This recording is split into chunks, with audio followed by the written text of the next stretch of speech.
या emotional issues से हम लोग रूबरू रहते हैं।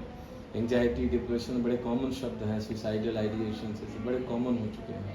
अब इस पे लोग खुल के बात भी कर रहे हैं। तो संगीत जो है ये बहुत सशक्त माध्यम है, क्योंकि इमोशंस जो हैं बड़े पावरफुल हैं, और इमोशंस को अगर रेगुलेट करना है। Welcome back to my channel. तो अभी मेरे साथ है अविनाश, और ये अपना नाम बताओ। सुप्रिया कालिया। लोग आज जा रहे हैं इंटरव्यू लेने सर का साइकोलॉजी डिपार्टमेंट में, तो आइए चलते हैं। तो आइए देखते हैं, सारा मैंने इंस्ट्रूमेंट तैयार कर लिया है इंटरव्यू वाला। अब बाकी देखते हैं, सर का इंटरव्यू लेते हैं। इंटरव्यू इसके आंखों को इग्नोर करिएगा गाइस, क्योंकि आंखों में इसके हो चुका है। साइकोलॉजी डिपार्टमेंट के बाहर हैं अभी हम लोग। ये अभी फोटोग्राफी वाले कांपू में लग चुका है गाइस।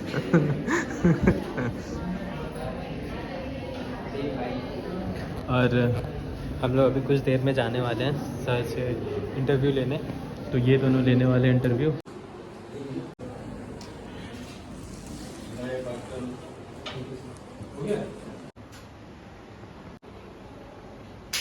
म्यूज़िक थेरेपी, जैसा कि आप देख रहे हैं, तो इनके प्रोफेसर से हम मिलने वाले हैं और सर का इंटरव्यू लेने वाले हैं। तो ये हमारी को होस्ट है जो इंटरव्यू लेंगी, एंड ये हमारे कैमरामैन, एंड आप मुझे जानते ही हैं, मैं आपका ब्लॉगर। तो सर से लेते हैं। कुमार उपाध्याय है, और मैं इस विभाग से 2018 में जुड़ा। असिस्टेंट प्रोफेसर के पद पे मैंने कार्यभार ग्रहण किया।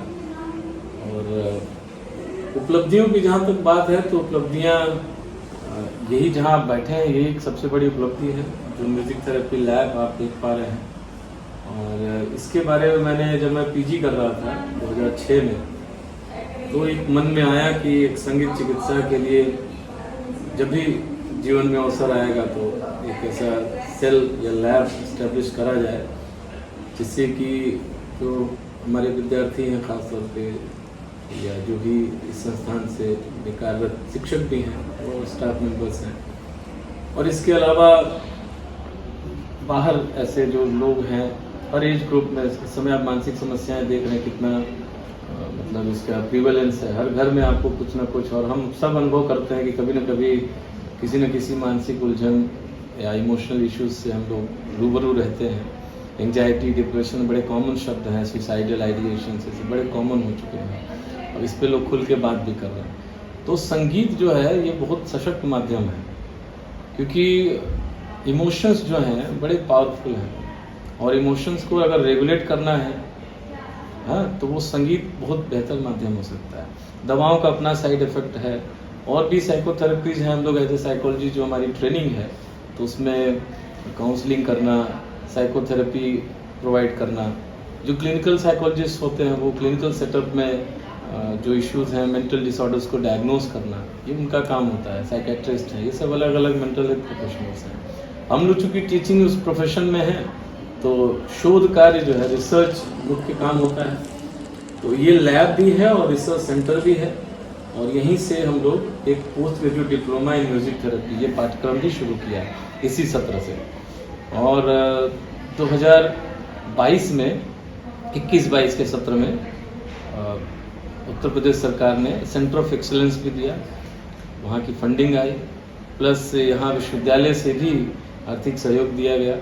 हमारे जो माननीय कुलपति जी हैं, उनको पूरा श्रेय जाता है। उन्हीं के मार्गदर्शन में ये चीज़ें आगे बढ़ी, और आपके सामने ये चैम्बर दिख रहा है इस रूप में। और एक सेमेस्टर लगभग पूरा होने को हम लोग 10-11 जनवरी में एग्ज़ाम भी कराने जा रहे हैं सेमेस्टर 1 का। और रही बात अन्य उपलब्धियों के लिए, तो हम लोग शोध कार्य से जुड़े रहे हैं। तो म्यूज़िक साइकोलॉजी, म्यूज़िक थेरेपी के फील्ड में हमारे जो जर्नल्स हैं, वेब ऑफ साइंस वगैरह, स्कोपस जर्नल्स, उसमें पब्लिकेशंस हैं। और वही एक माध्यम होता है, जब भी आप कुछ साइंटिफिक करते हैं, तो अगर अच्छे जर्नल में छपता है, तो उसकी एक्नॉलेजमेंट भी होती है, लोग उसको मानते हैं। और धीरे धीरे अब अन्य संस्थान भी जुड़ रहे हैं, जगह जगह से बुलाना, संगीत चिकित्सा पे वर्कशॉप, कार्यशालाओं का आयोजन कराना, तो ये भी काम हो रहा है। कॉन्फ्रेंसेस में एक मैंने गेस्ट के तौर पे, इनवाइटेड गेस्ट की तरह, स्पीकर की तरह बुलाया जा रहा है। आज भी जा रहा हूँ मैं 2:30 बजे, जो हमारा मानसिक अस्पताल है पांडेपुर में, तो वहाँ अब संगीत चिकित्सा शुरू की जा रही है। तो माननीय कुलपति जी ने मुझे नामित किया है, और आज वहाँ एक उद्घाटन कार्यक्रम है। तो औपचारिक रूप से इसकी शुरुआत आज होगी। तो ये भी एक बहुत बड़ी उपलब्धि है कि किसी विश्वविद्यालय के विभाग के अंदर स्थापित एक संगीत चिकित्सा केंद्र के कोऑर्डिनेटर को नामित किया गया है उस जगह पर जहां पूरे जिले भर से और पूरे पूर्वांचल से मरीज आते हैं, मानसिक रोगी आते हैं। तो ये बहुत बड़ी उपलब्धि है।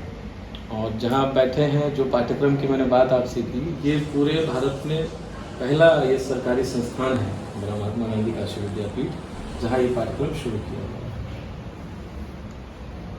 कि आपने बात की, तो विश्वविद्यालय में जो एडमिशन की व्यवस्था है कि ब्रोशर जारी होता है ना, फॉर्म भरने की तिथियां निकलती हैं, तो उसी तरह से इसका भी, जैसे पाठ्यक्रम, कोई भी पाठ्यक्रम शुरू होता है तो पहले विभागीय स्तर पर, फिर विभागीय समिति से, बोर्ड ऑफ स्टडीज से, फिर फैकल्टी लेवल कमेटी पे, फिर वो एकेडमिक काउंसिल में जाता है। तो ये हर लेवल पे जाकर के अप्रूव होता है। फिर प्रवेश समिति होती है, प्रवेश समिति में फीस का निर्धारण, ये सारी चीज़ें होती हैं। इन सब के बाद ये ब्रोशर में आता है, शामिल किया जाता है, एडवर्टाइज होता है। और जैसे सारे पाठ्यक्रम में लोगों ने फॉर्म भरा, उसी तरह से इस पाठ्यक्रम में भी लोगों ने फॉर्म भरा। ये इस बार विशेष इस रूप में रहा कि ये हाइब्रिड मोड से चलाया जा रहा है। हाइब्रिड मोड यानी कि 70% इसके क्लासेज जो ऑनलाइन माध्यम से होती हैं, 30% जो कॉन्ट्रैक्ट आवर्स हैं वो ऑफलाइन, जिसमें कि इंटर्नशिप, फील्ड वर्क, ये सब शामिल है, उससे कवर किए जाते हैं। ठीक है, तो ये एक विशेष पाठ्यक्रम है। और फीस वगैरह का निर्धारण उसी प्रवेश समिति से, जैसे अन्य विषयों का पाठ्यक्रमों के लिए निर्धारित होता है, वैसे इसके लिए भी निर्धारित होता है। और परीक्षा शुल्क वगैरह जो व्यवस्था है विश्वविद्यालय से, उसी के अनुरूप ही इसका संचालन किया जा रहा है। हाँ, चूंकि प्रोफेशनल कोर्स है, एडमिशन किन्हीं कारणों से इस बार थोड़ा सा डिले हो रहा है, तो इसको माननीय कुलपति जी से अनुमोदन लेकर के हम लोगों ने समय के अंदर इसको कराने की कोशिश की है। जनवरी में एग्जाम, जैसे मैंने कहा, आपका खत्म हो जाएगा, तो हम लोग जनवरी में ही सेकंड सेमेस्टर भी शुरू कर देंगे, ताकि हम लोग जून तक समाप्त कर सकें और जुलाई से फिर से नए सत्र में एडमिशन। कुल 30 सीट है, 3 EWS की सीट्स हैं, तो कुल 33 सीट्स हैं। लेकिन चूंकि पहली जो डेट थी, तो 16 लोगों ने इसमें अभी दाखिला लिया है इस सत्र में। और हम लोग उम्मीद रखते हैं कि अगली बार ये सीट पूरी भर जाएगी और समय मैंने नियमतः, अगर जैसे कहते हैं 1.5 गुना या 2 गुना सीट के सापेक्ष फॉर्म आते हैं, तो एंट्रेंस एग्जाम होना, तो वो सारी प्रक्रिया इस पर भी लागू होगी। अब निर्भर करेगा कि कितने आवेदन आते हैं। का रेशियो क्या है सर? इंटर्नशिप का रेशियो मतलब इंटर्नशिप एक व्यवस्था है। जैसे हमारे यहाँ ऑलरेडी एक post graduate diploma counselling, psychotherapy और गाइडेंस की चलती है। तो जब दोनों सेमेस्टर समाप्त हो जाते हैं, पहले वो ईयरली प्रोग्राम था, लेकिन अब सेमेस्टर वाइज इस बार से हो गया सेमेस्टर सिस्टम में।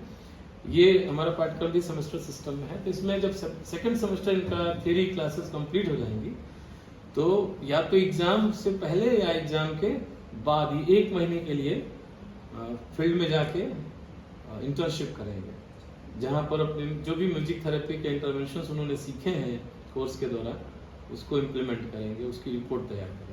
तो ये हमारा जो सेंटर है, यहाँ भी इंटर्नशिप की फैसिलिटी हम प्रोवाइड करेंगे। जो लोग बनारस या आसपास के हैं, जो यहाँ आ सकते हैं, वो यहाँ आके करेंगे। बाकी जो कर्नाटका में है, जो केरला में है, दिल्ली में है, पटना में है, तो वो लोग वहाँ जो भी आसपास इस तरह के NGOs या मेंटल हॉस्पिटल्स या मेंटल हेल्थ पेशेंट्स के जो सेंटर्स है, जहाँ सर्विसेज दिया, वहाँ जाके वो कर सकते हैं।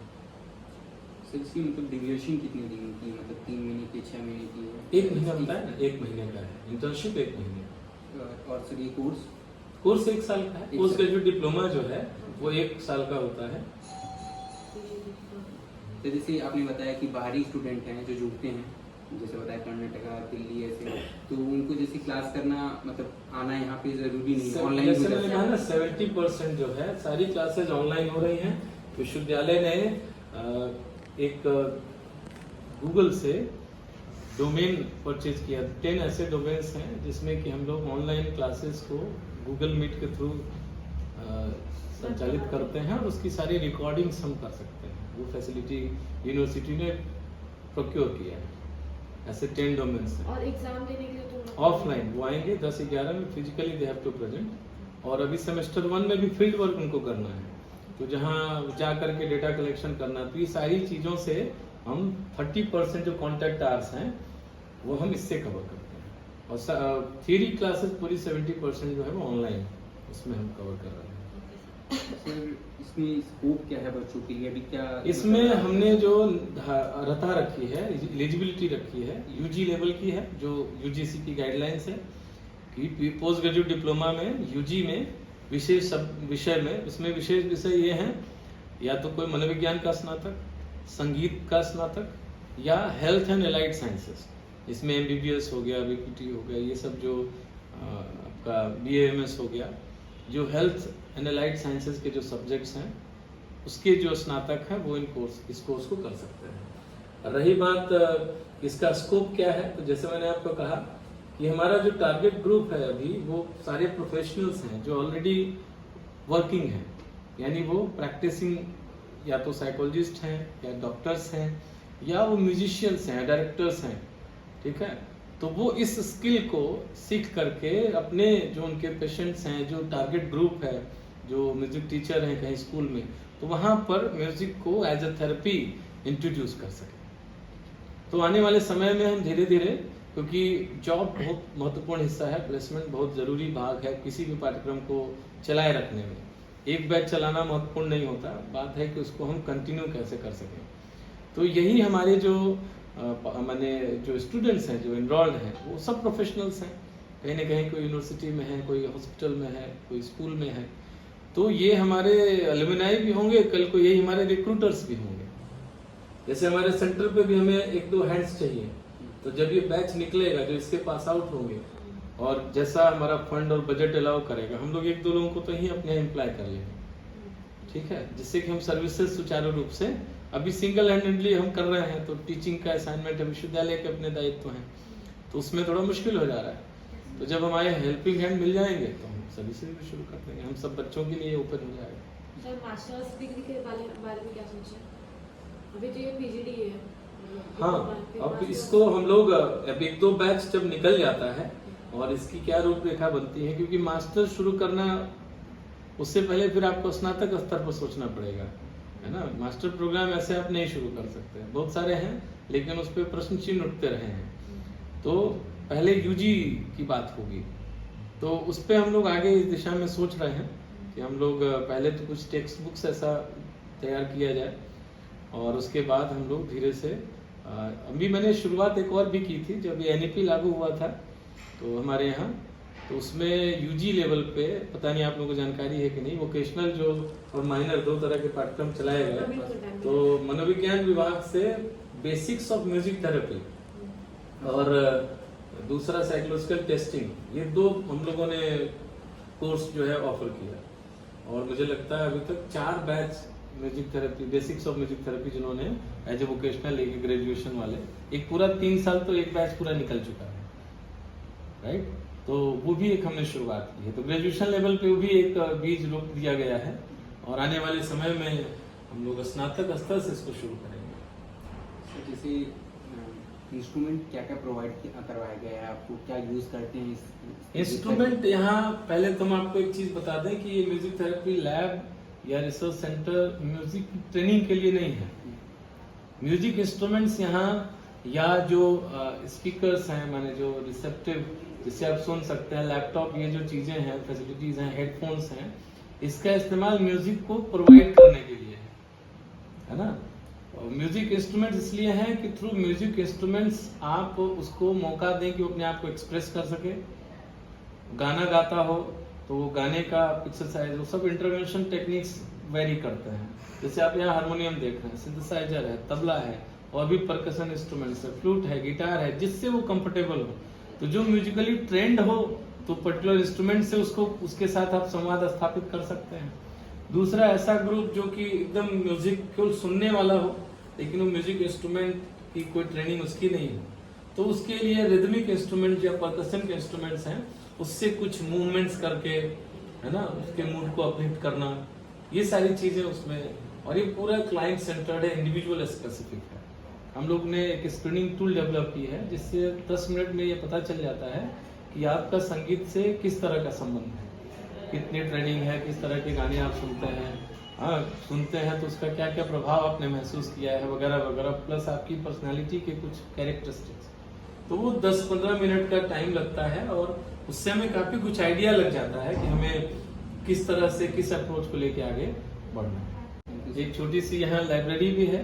50,000 का बजट था तो हम लोगों ने 50,000 की सीमा में जो कुछ मूलभूत किताबें हैं जो उपलब्ध हैं मार्केट में, हिंदी ज़्यादातर अंग्रेजी में है, 2-4 हिंदी में भी हैं। तो जो कुछ भी सिलेबस में हम लोगों ने जोड़ा है, जो कंटेंट है हमारा, काफ़ी हद तक वो सारी बुक्स जो है वो कवर करती हैं उन सारी चीज़ों को। सर ऑनलाइन जो बच्चे होंगे वो लोग तो इंस्ट्रूमेंट का यूज अच्छे से मतलब कैसे करते हैं? वो इंटर्नशिप और फील्ड वर्क के दौरान इसका करेंगे। बाकी जैसे फ्रीडम तो उनके लिए है ही है ना कि जो जहाँ है वहीं अपने किसी संस्थान से, क्योंकि फील्ड वर्क भी उनको वहीं अपने रेस्पेक्टिव प्लेसेस पे करना है ना। और जैसे मैंने कहा कि ट्रेनिंग के लिए नहीं है, they should know how to use it. जैसे हारमोनियम है तो एक तो बजाना होता है और एक हमें मालूम है कि आपको आता है तो हम आपको बताएं कि कैसे करना है। दोनों दो चीजें होती हैं कि उसका किस तरह से थेरेप्यूटिक इस्तेमाल हम करें। चिकित्सकीय प्रभाव उसको हमें, गाने वाले तो बहुत हैं, मनोवैज्ञानिक भी बहुत हैं, लेकिन बात यह है कि संगीत का फिर मनोवैज्ञानिक जो समस्याएं हैं उसमें कैसे इसको इस्तेमाल किया जाए, इस पर ये केंद्रित है पूरा पाठ्यक्रम।